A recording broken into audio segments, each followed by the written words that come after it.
Hey, what's up, everyone? It's Jenny Dildine, the LDS Mission Coach, and you are listening to the LDS Mission Podcast, episode number 232, Intentions and Attitudes.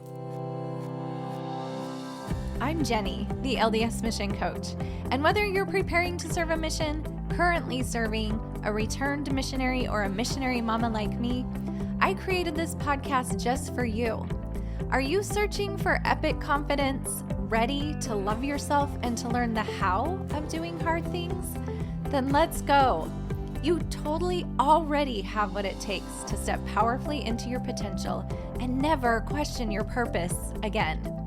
It's time to embrace yourself, embrace your mission, embrace your life, and embrace what's next.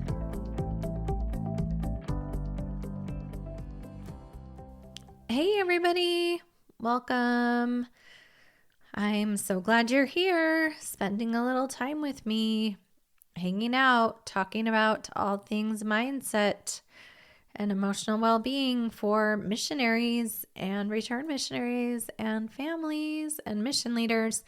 I love hanging out with you guys each week, and I so appreciate, since it is Thanksgiving week, I am so grateful for you and that you are a part of my world. And I think about you that I've met and that I've talked to and the way that you inspire me. And I am grateful for you. And I think about you maybe that I haven't met or that I haven't ever talked to. And I am also grateful for you because there's a sort of like love or energy or gratitude that, this kind of goodness and kindness kind of lifts us all together. And so I am especially grateful for the work that I get to do here, sharing ideas with you, and that you take the time to even listen, and that I get to do this work. And it was however long ago, 6 years ago, when I just thought, you know what, I'm going to focus on missions, and I've been doing that ever since. And I sometimes wonder if I'm even the right person. Like, I question myself. Thank you, caveman brain. I definitely question myself from time to time. And every once in a while, I get a lovely, lovely email or message from you on Instagram or in my email, and Facebook too. And I just feel so honored that I get to talk to you and share with you and hear your stories. So grateful. So today we're going to talk about gratitude a little bit, but mostly I want to talk about why gratitude actually works. And because it's Thanksgiving week and we're talking about gratitude, and we hear that saying, like, have an attitude of gratitude. I actually want to talk about why it even matters that we have this kind of grateful or abundant heart, and how that when we do that intentionally, and that it actually can change, first of all, our brain chemistry, but second of all, changes the way that we experience our lives. And we're going to talk about some examples of how we kind of already do this, naturally, and how we can be more intentional about it. And when we set intentions, those intentions can actually determine attitudes that we will have in the future. So even though our brains naturally focus on, things that are quote unquote negative, and I've talked about this a lot, but we've got that lower caveman brain, that primitive brain, whose job is to keep us alive and safe and protected. It's always going to first focus on what's going wrong. And we want our brains to do this. Like, if we are in a situation where we might need to avoid some physical harm or might need to conserve some actual energy. Maybe if we've been pushing ourselves too hard, we want our brains to do this, to seek pleasure, avoid pain, and conserve energy.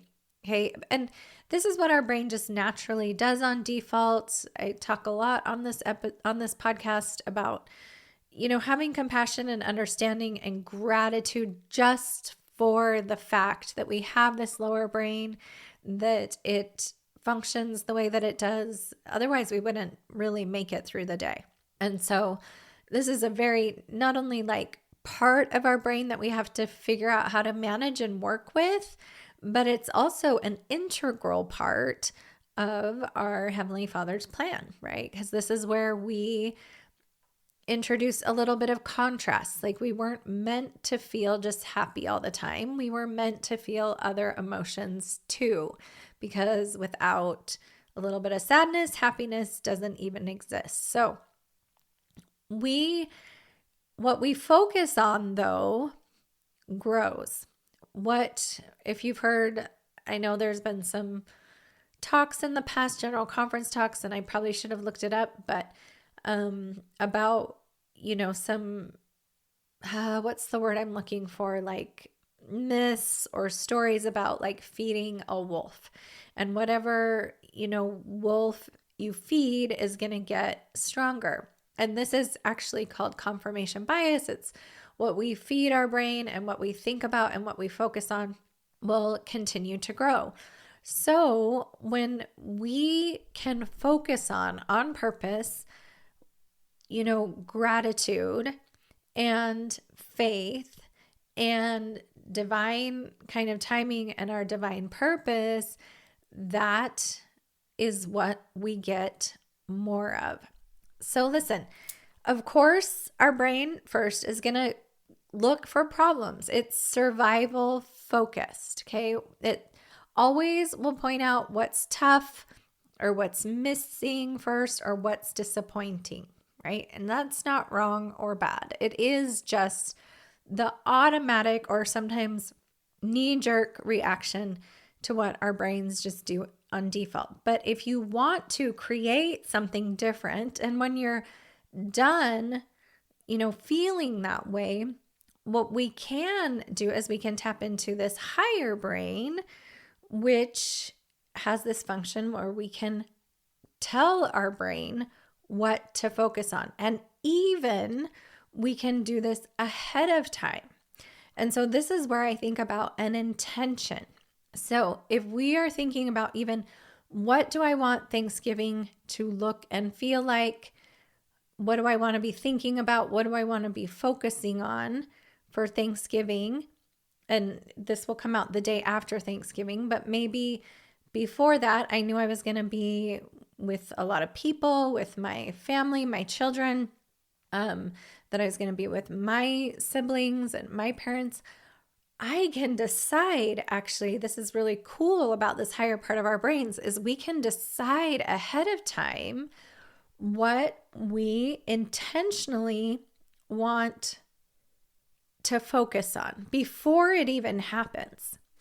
And if we set what we call an intention like that, like my intention is to think about my family in a loving way and to create a lot of love within my own body.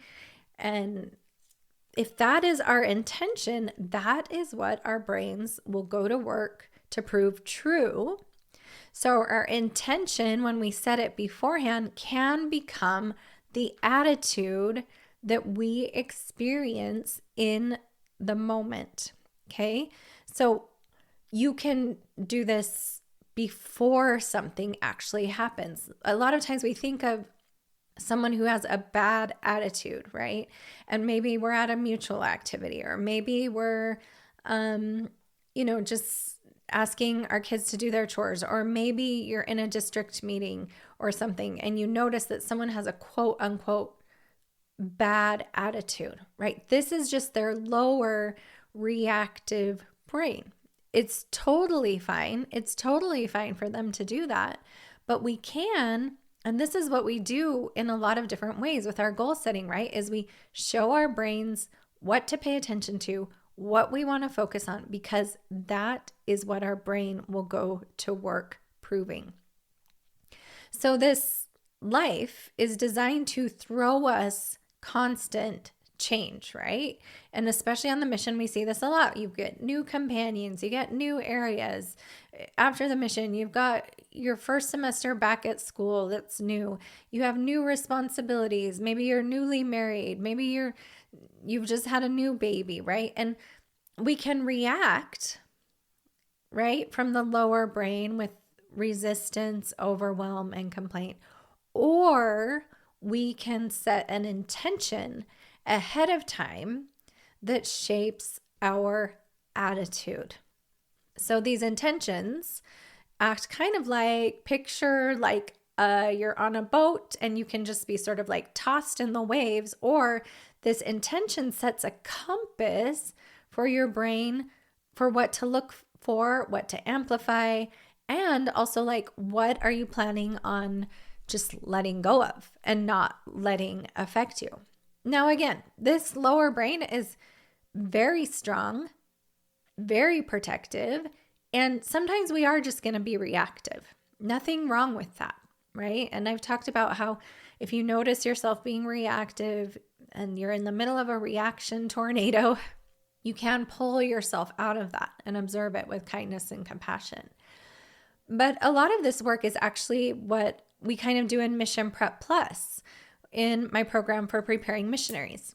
Now, a lot of people will say to me, and they have said to me, well, Mission Prep Plus, I don't even know how it works because you don't know what you don't know till you get out there. But I know the power of intention.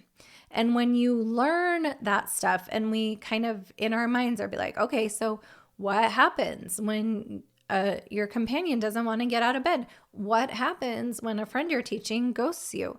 What are you going to think and feel? And we intentionally decide ahead of time what that's going to look like. What's going to happen when you feel homesick? How are you going to treat yourself? How are you going to talk to yourself? Right? I understand. And I think the missionaries who go through Mission Prep Plus start to understand this power of intention and intentional focus, because what we practice in our minds, thinking and feeling, our brains, once it gets in the situation, is like, oh yeah, that's what we're doing. That's what we're looking for. That's what we're focused on. So picture, I don't know if you've ever thought about this before, but this is why prayer actually can be a powerful model for setting intentions. Think about prayer and how we express gratitude, right? We're telling our brain what to pay attention to. And then we ask for blessings, which is also setting clear intentions and showing our brain what to pay attention to and pointing us towards what we want to create. And of course, when we're doing it in prayer with this divine kind of communion with our Heavenly Father through the power of Jesus Christ, right? We also get that divine sort of like help and perspective while we're doing all of it. So it's kind of cool actually to think about that maybe prayer is not just spiritual, but it's also neurological, where we tell our brain what to pay attention to and what we're seeking and what to highlight. And remember, when we're talking about gratitude, especially this time of year, what we are just showing our brains, like, look what you have.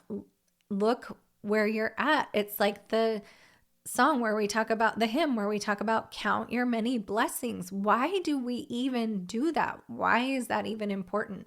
And one reason is because when we think about those things and we focus on those things and we create that sort of intentionality, it can't help but change our attitude and our perspective. Not just from a woo perspective or like a fanciful perspective, but from an actual physiological change that can happen in our bodies when we focus on those things, on peace and contentment and blessings. What happens? But that is what continues to grow in our minds and in our bodies, and what we tend to notice then in the world. So I love thinking about how our everything was created spiritually first before it was created physically. And we learn this in the Doctrine and Covenants in section 29. It says, "For by faith all things are fulfilled, for after it's created spiritually, it's created physically." And so what I like to think about with this is what we can do with our thoughts and our prayers and our intentions, and maybe even a gratitude practice, right? Is we create a blueprint, like spiritually in our minds first, that then sets an intention for what we're headed towards. And it's more likely to happen, and it's more likely for us to create it physically in the world if we create it spiritually first. Remember, what we focus on grows. And so what I see a lot of times is people focus on what they don't want, right? And I get this sometimes from missionaries who just write me and say, well, I don't want to feel stressed. I don't want to compare myself. I don't want to feel less than, okay? I don't want this conflict. And maybe you can relate to this as an RM too. Like, I don't want to feel left out. But our brains don't know what to do with not wanting, right? When I say, I don't want you to think of a pink elephant, what do you automatically think of? What our brains know what to do with is what you do want. So instead, what you can try with these intentions is set a positive, quote unquote, positive sort of intention for what you want. I want to feel calm. I want more connection. I want to see God's hand in my day. Doesn't that sound a lot like a prayer, right? These intentions that we're setting. And what is magic about this is part of the creative power that we have as human beings with this divine DNA, is that what we've created in our minds spiritually first and from our hearts through like that intention then can become something real in the physical world. And then we see that in our own attitudes and in the things that we put out into the world, in the way that we're showing up in the world. This is why a practice of gratitude can be so powerful, right? These Thanksgiving traditions, one of ours is that we sit around, everyone goes around and says what they're grateful for. And it depends a lot how long it takes on who's there and how much we cry. I get tears I get that from my dad for sure. And from my grandma Swenson, we just cry. And from my grandpa Swenson, I should say too. But they're more than symbolic. These traditions where we go around and say what we're grateful for, it literally trains our brains to see abundance. It shows our brains what to pay attention to. So this count your blessings hymn that we sing isn't just a nice phrase. It's a directive to your brain for what to pay attention to. Now, I have a really good example of this, and I think I've mentioned it already this fall, but last year I did a lot of work on liking fall. You might judge me for this, but I didn't used to like fall. I was like, fall just means winter's next. And then I challenged myself. Actually, I had a friend be like, well, what if you just didn't like winter? It would be so much better. And so I started training my brain and being grateful for fall. And like, I'm looking out my window right now and there's not a lot of leaves left, but the ones that are there are beautiful, right? And as I moved through October, I really relished the sun that was out and the warmth and how pretty it was to watch leaves falling from the tree and the smells and all of that. And so I started being more grateful, really just to be alive and have the experience of fall. And this is what allowed me to start paying attention and showed my brain what to focus on. And I can say that after like last year and after years of not liking fall, like this year, I'm enjoying fall. It's because I've set an intention, and that intention, like I'm going to learn how to like fall, actually flavored and literally changed the way I experienced it. It changed my attitude. So gratitude expands us. It makes us more abundant. Gratitude is about what's possible, right? By showing ourselves what we already have. And if we already have like these amazing gifts and blessings and things in our lives, like then we can have more. We can have more and we can create more of that, of whatever feeling it is that you want. Now, I don't want anyone judging themselves saying like I'm going through a really hard time and so I don't even know how to be grateful right now. It's okay, right? Like we're meant to have those times too, because then the sweet times wouldn't feel as sweet if we didn't have those hard times. They really wouldn't. It would all just be boring and mid and meh, okay? So I don't want anyone being like, oh, I should be more grateful. Well, just be as grateful or as intention focused as you can be right now. And maybe it's not much, and that's okay. But know when you're done feeling the way that you're feeling, when you're done focusing on what you don't want and what you don't have, which is all scarcity, and plus our brain doesn't know what to do with that, you can focus on what you do want. You can focus on the future. That is abundance. And I have everything I have right now, and I would never need more, but it would also be cool if I had more. Okay.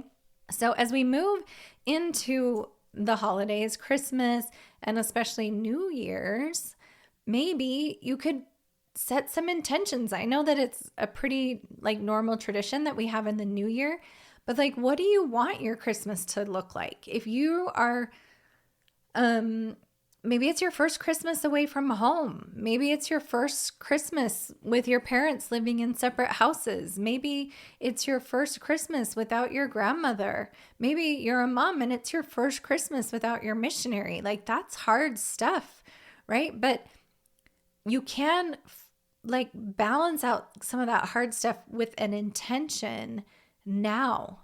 If you start telling your brain what to pay attention to, you have a way better chance of creating it. And I dare say that you will create that. So maybe the question is like, what attitude do I want to have in my home or on my mission 4 weeks from now? What emotion do I want to be feeling in the future?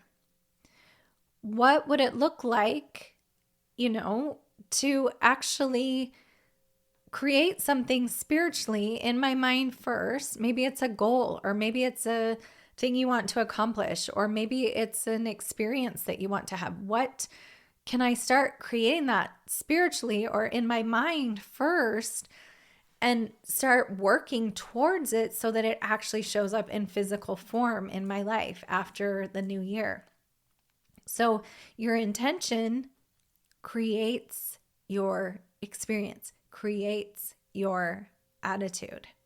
So your brain is a powerful, powerful tool, and you can tell it what to look for, right? We can see this also on the opposite end with what we would call quote unquote negative people, right? They're just operating on default, and their brain is in a pattern of showing them everything that's wrong. And that's fine. Like if you're there, no problem. But if you can introduce a little bit of this intention setting, like what if I'm wrong about that person? What if that person is actually like, I could have an amazing relationship with them? Or what if I've been wrong about myself? What if I actually totally have what it takes to meet that goal or to accomplish that thing. And start setting intentions so that your future can like align to that. So the combination of your intention and your gratitude, it doesn't only just transform your mood, but it will transform your reality, which is super, super cool. So as you move through the holidays, remember what you focus on grows. And remember, your brain doesn't know what to do with I don't want to miss my family over Christmas. It doesn't know what to do with that. Okay, what do you want instead? What do you want to focus on? When you create it first with that intention, pretty soon it will take form in your actual life, in your attitude, in whatever it is you are trying to work towards and accomplish. So I hope that this has been fun for you to think about. It's been super fun for me to think about, and I hope that you can take some of these ideas and start creating more of the holidays that you want to have, because you're an amazing creator. And it starts with intention. It starts with what you intend and what you see as possible. So everyone, happy Thanksgiving. I, again, am just so grateful for the fact that I get to rub shoulders with you, spend a little bit of time with you each week. Grateful for the work that you're doing in the world and the way that you truly, truly inspire me. We will talk to you all next time. Serving a mission for the Church of Jesus Christ of Latter-day Saints can present a unique set of challenges, and mindset and emotional well-being is more important than ever. So thanks for being a part of this community, where we share real-life mission stories, support each other through struggles, and keep creating the mission and post-mission experiences that we truly want. Don't forget to check out the show notes for additional resources and share this episode with someone that you think might need it. Thanks so much for being a part of my world, and know this: no matter which part of the mission experience you are involved in, Jenny, the LDS mission coach, is thinking about you every single day.